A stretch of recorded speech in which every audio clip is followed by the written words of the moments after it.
العزت نے آپ کو اور مجھے کسی خاص مقصد کے لیے پیدا کیا ہے۔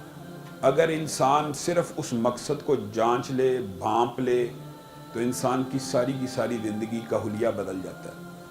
اگر اللہ رب العزت نے آپ کو اور مجھے بلا سبب پیدا کیا ہوتا، بغیر وجہ سے پیدا کیا ہوتا، یا اس دنیا میں آنے کا مقصد فقط دنیا گزارنا ہوتا، یا دنیا کی بلڈنگز، مال و دولت، یا تعلیم برائے مادہ کا حصول ہوتا، آپ سب تعلیم حاصل کر رہے ہیں، لیکن ہماری تعلیم کے اندر فکری طور پہ آج ایک کمزوری ہے۔ ہم تعلیم حاصل کرتے ہیں، چاہے لاشعور کے اندر بات ہو، ماں باپ بچپن سے پڑھ لو گے 2 ٹکے کما لو گے، پڑھ لو گے کچھ کما لو گے، پڑھ لو گے معاشرے میں سٹینڈ کر جاؤ گے، پڑھ لو گے کچھ رزق حاصل ہو جائے گا۔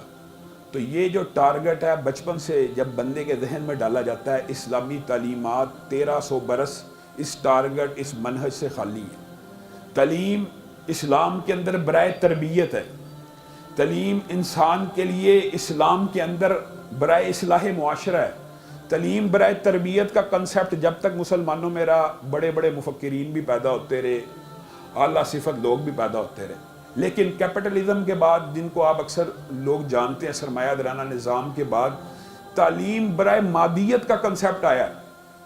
اگر سرمایہ دار اپنے سرمایہ کی وجہ سے دولت کماتا ہے تو بچوں کے اندر تعلیم دلوانے والے یا حاصل کرنے والوں کے دماغ میں یہ بات بٹھائی گئی کہ ان کا مقابلہ تعلیم سے ہو سکتا ہے، سرمایہ کا مقابلہ تعلیم کیسے کرے گی؟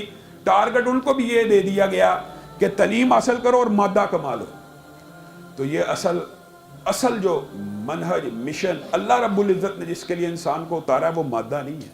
اللہ رب العزت نے کلام حمید میں 12 مقامات پہ تخلیق انسان کا ذکر کیا، جس سے آپ آگاہ ہیں۔ الذی خلق الموت والحیات لیبلوکم ایکم احسن عملا۔ اللہ کہہ رہا ہے اللہ نے تو موت و حیات کو بھی اس لیے پیدا کیا ہے تاکہ وہ جانچے اچھے عمل کرنے والا کون سا۔ موت اور حیات، ہمارے بعض بھائی یہ کہتے ہیں کہ نبی کریم صلی اللہ علیہ وسلم وجہ تخلیق کائنات ہے، یہ تو بہت بڑی بات ہے۔ میں کہتا ہوں اللہ کہتا ہے الذی خلق الموت والحیات لیبلوکم ایکم احسن عملا۔ موت و حیات کو پیدا کیا تو اس لیے پیدا کیا میرے اور آپ کے لیے، کس لیے کہ جانچے اچھے عمل کرنے والا کون سا، اس کو اصل اس کی وراثت عطا کر دی جائے، جو ہماری وراثت جنت ہے جس سے آدم کو نکالا گیا۔ اصل وراثت یہ ہے۔ پھر 12ویں پارے کے شروع کے اندر بھی اللہ رب العزت نے یہی آیتیں کہیں، زمین و آسمان کو تخلیق کیا، زمین و آسمان کی تخلیق کی، لیبلوکم ایکم احسن عملا۔ زمین و آسمان کو اس لیے بنایا گیا تاکہ آپ کے اور میرے اعمال کی جانچ کی جائے۔ وما خلقت الجن والانس الا لیعبدون۔ اللہ کہہ رہا ہے جن و انس کو، جو دنیا کے اندر 2 شعور رکھنے والی مخلوقات ہیں، فرشتے بھی ہیں شعور رکھنے والی، لیکن ان کے اندر برائی کا مادہ نہیں ہے، یہ مخلوقات ان کو پیدا کیا گیا تو اپنی عبادت کے لیے پیدا کیا گیا۔ آپ صرف ایک بات کے اوپر غور کریں، اگر اس زندگی کا مقصد، تخلیق کا اتنا عظیم مقصد نہ ہوتا کہ جو کریٹر ہے، جو خالق ہے، جس نے بنایا، بچہ تھا، چھوٹا سا تھا، بڑا ہوا، ماں کے بطن سے نکلا اور قوی ہوا، طاقتور ہوا، اب اتنا طاقتور ہو گیا ہے، جس نے بنایا اسی کی عبادت نہیں کرتا۔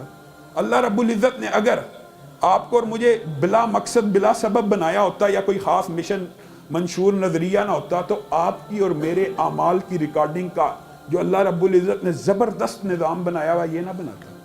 ما یلفظ من قول الا لدیہ رقیب عتید۔ انسان خلق سے کوئی آواز ایسی نہیں نکالتا جس کو ریکارڈ کرنے والے فرشتے ریکارڈ نہیں کرتے، اسی پر بس ہے۔ اس سے بھی اگلی ریکارڈنگ ہے، اذ یتلقی المتلقیان عن الیمین وعن الشمال۔ کون سا ایسا کام ہے جو دائیں بائیں والے سے بچ جائے؟ کرامن کاتبین سے کوئی چھپ کے کام کر سکتے ہو؟